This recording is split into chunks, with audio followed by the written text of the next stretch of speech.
शुरू की। बहुत समय पहले की बात है।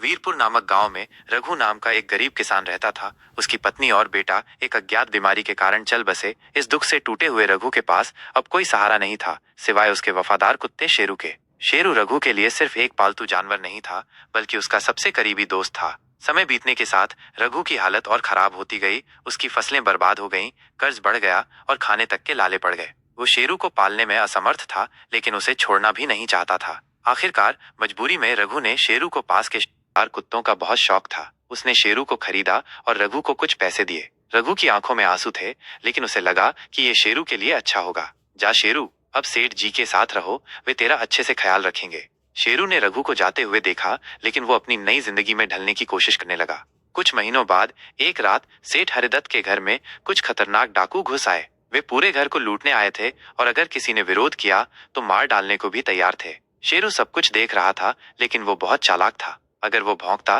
तो डाकू चौकन्ना हो जाते और परिवार पर हमला कर सकते थे। इसलिए वो चुपचाप रहा और देखता रहा कि डाकू चोरी का माल लेकर कहाँ जाते हैं। डाकू सारा धन लेकर पास के जंगल में गए और वहां एक गुफा में उसे छिपा दिया। उन्होंने सोचा कि कुछ दिन बाद आकर इसे निकालेंगे। शेरू ने ये सब देखा और फिर चुपचाप सेठ के घर वापस चला गया। सुबह जब सेठ को चोरी की खबर मिली तो वह रोने लगा, मेरी पूरी दौलत चली गई, मेरे बच्चों का भविष्य बर्बाद हो गया। तभी शेरू ने सेठ का कपड़ा खींचना शुरू किया। गांव के एक बुजुर्ग ने कहा, लगता है ये कुछ बताना चाहता है, हमें इसके साथ जाना चाहिए।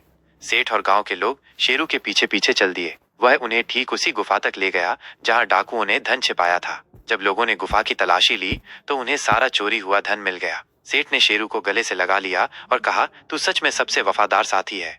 सेठ को एहसास हुआ कि शेरू को बेचकर रघु ने कितनी बड़ी कुर्बानी दी थी। उसने तुरंत एक पत्र लिखा और शेरू को रघु के पास वापस भेजने का फैसला किया। पत्र में लिखा था, प्रिय रघु, तेरा शेरू सिर्फ एक कुत्ता नहीं बल्कि एक अनमोल रत्न है। उसने मेरी सारी दौलत बचाई और मैं इसे अब तेरे पास वापस भेज रहा हूँ। आगे अगर तुझे कभी धन की जरूरत हो तो मुझसे बेहिचक ले जाना।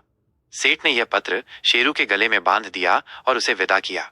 शेरू कई दिनों तक सफर करता रहा और आखिरकार अपने पुराने मालिक रघु के पास पहुंच गया। लेकिन जैसे ही रघु ने शेरू को देखा, उसका खून खौल उठा। तू वहां से भाग आया, तूने मेरी बेइज्जती कर दी।